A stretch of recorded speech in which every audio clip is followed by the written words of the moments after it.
हमारे prime minister साहब भी, हमारे आर्मी चीफ भी चाइना गए, वहाँ उन्होंने बड़ी मेहनत की, लेकिन अगर हकीकत में बात की जाए हमारे प्राइम मिनिस्टर कामयाब होकर वापस नहीं आए। आतिश न्यूज, पाकिस्तान के सबसे बड़े न्यूज नेटवर्क का हिस्सा बनने का सुनहरी मौका। मुल्क भर से दर्ज झील आसामियों की जरूरत है। Bureau chief, deputy bureau chief, video editor, city reporter, तहसील reporter, district reporter, crime reporter, press reporter, नुमाइंदा, नामह नगार। Chief executive Syed Jamshed Bukhari. मजीद मालूमात के लिए इन नंबर्स पर राबिता करें।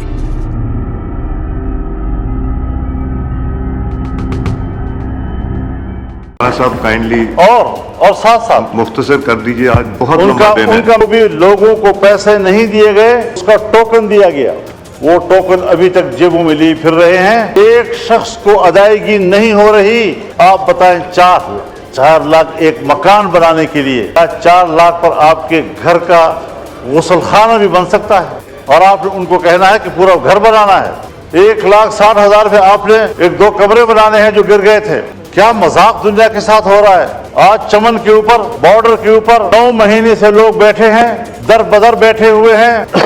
आप वो शराइत उनके ऊपर लगा रहे हैं कि जो शराइत सरहद पर बैठे हुए लोगों के ऊपर दुनिया में नहीं लगाए जाते। पूरी दुनिया में सरहद पर रहने वालों को कुछ खुसूसी मराहत मिलती हैं, और वो भी वो बॉर्डर जो बैनुल-अक़वामी तौर पर रिकग्नाइज्ड हो। हिंदुस्तान पाकिस्तान का सरहद तयशुदा है। पाक अफगान बॉर्डर को मैं और आप पाक अफगान बॉर्डर कह रहे हैं। अफगानिस्तान भी उसको पाक अफगान बॉर्डर कहता है या उसको डेवलपमेंट लाइन कहता है। क्या ये किसी समझौते की बुनियाद पर हुआ था कि एक ही आदमी का घर, उसका सहन पाकिस्तान में है, कब्र अफगानिस्तान में है। एक ही गांव की मस्जिद, उसका मेहराब अफगानिस्तान में है, और उसके मुक्तदी जो है वो पाकिस्तान में खड़े होते हैं। समझ में जाए कितने लोग हैं कि जिनके घर पाकिस्तान में है और जायदादें अफगानिस्तान में है, जमीनें वहां काश्त करते हैं, वहां से माल लाते हैं, अपना कमाया हुआ घर में लाते हैं। आज वहां पर आप क्या रहे हैं कि लोग बैठे हुए हैं मुतबादल, कोई उनके पास आपका तजवीज नहीं है कि आप उसको क्या रोजगार दे रहे हैं। वो मजदूरी करते हैं, बच्चों के लिए कमाते हैं। मैं आपको बताऊं जनाब स्पीकर, अब नौबत यहाँ तक पहुँच गई है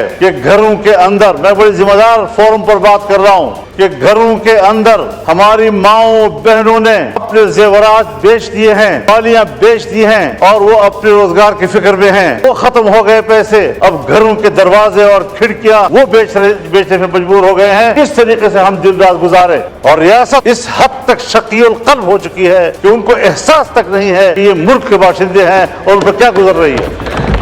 महीने तक लोग बैठे हुए हैं। एहसास है इस बात पर। मेरे पास अंगूर अड्डे का वफद आया, भरपूर वफद आया, और कहा साहब आप तो आए हैं हमारे गांव में। मैंने कहा जी मैं आया हूँ आपके गांव, तो आप बताएं वहाँ हमारी क्या पोजीशन है। मैंने कहा मेरी रात अफगानिस्तान में थी और मेरा जलसा पाकिस्तान। डेवलपमेंट लाइन उन्होंने मुझे बताया कि ये लकीर है, किसी के घर के बीच में से गुजर रहा है, किसी के मस्जिद के बीच में से गुजर रहा है। उन लोगों पर आप इस किस्म के कदम लगाएंगे। गुलाम खान के ऊपर ये सूरत हाल बन रही है, जमरूद के ऊपर ये सूरत हाल बन रही है। जरा अपने शरायत लगाएं, लेकिन उनके लिए काबिल बर्दाश्त भी तो हो, काबिल अमल भी तो हो। बस मुल्क से वफादारी और हुब्बुल वतनी का दावा और आप कब्जा कर लेते हैं, और जब आपसे कोई इख्तिलाफ राय करता है फिर आप मुल्क के दुश्मन हैं। आप तो मुल्क को कमजोर करना चाहते हैं।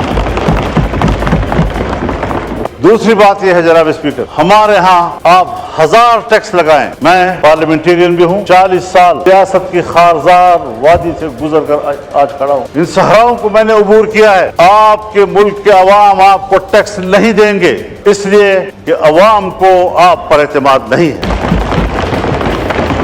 और ये बात मैं किसी एक पार्टी के लिए नहीं कह रहा हूँ। अगर मेरी हुकूमत हो और मैं टैक्स लगाऊंगा तो मेरे होते हुए शायद लोग एतमाद न करें, इसलिए कि लोगों को पता है मेरे टैक्स वसूल करके इसको बाहर के कर्ज में दिया जाएगा, IMF के कर्ज में दिया जाएगा, वर्ल्ड बैंक के कर्ज में दिया जाएगा। जब मेरा टैक्स मेरे फलाह बहबूद पे खर्च नहीं होता, मुझे क्या पड़ी है कि मैं आलमी बैंक को भरता रहूं और अपने पैसों से मेहनत से भरता रहूं। और ये आज की रीत नहीं है जनाब स्पीकर, ये हमें वर्षे में मिली है। जब अंग्रेज हुकूमत थी और बर्र सगीर पर उनका कब्जा था और अंग्रेज मुल्क में लोगों से टैक्स लेता था, बर्र सगीर का बासी चोरी करता था, फिरंगी को वो टैक्स देने के लिए तैयार नहीं था। उसको पता था कि ये मेरी फलाह का खर्च नहीं होगा, ये उनके अय्याशियों पर, और हमारा माल बरतानिया जाएगा। मैं खुद बरतानिया में एक मौके पर यौम पाकिस्तान था और मैं मेयर के ऑफिस पे गया, पाकिस्तानी कम्युनिटी वहां जमा थी। मुझे कहा मौलाना साहब इन बिल्डिंगों को देखो, ये इनके नहीं हैं, हमारे अपने हैं। हमारा माल ला कर चोरी करके उन्होंने ये बिल्डिंगें बनाई हैं। ये हिंदुस्तान की है, ये बरसगीर की है।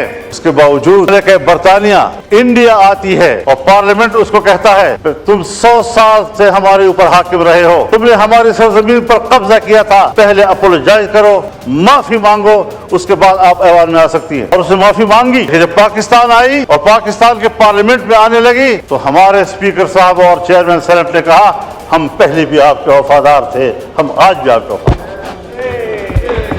इस नजरिए को लोग टैक्स देंगे, इसको आप यकीन दिलाएंगे कि आपकी रियासत है, आपके फलाह बहबूद पे खर्च होगा। जब मेरा पैसा मेरी फलाह बहबूद पे खर्च नहीं होगा, मुझे क्या पड़ी है कि मैं इस किस्म के टैक्स, आपके जालिमाना टैक्स अदा करता रहूं। और अगर टैक्स जालिमाना है और आप मुझे अमन भी नहीं दे पा रहे, और जब मेरा सब कुछ लुट जाता है, फिर आपको जाग आती है। जब चीन का एक मेहमान आता है, अहम मेहमान, मुझे ये कहने दीजिए, बड़े अदब और एहतराम के साथ कहना चाहता हूँ, हमारे प्राइम मिनिस्टर साहब भी, हमारे आर्मी चीफ भी चाइना गए, वहाँ उन्होंने बड़ी मेहनत की, लेकिन सफारती हवाले से अगर हकीकत में बात की जाए, हमारे प्राइम मिनिस्टर कामयाब होकर वापस नहीं आए।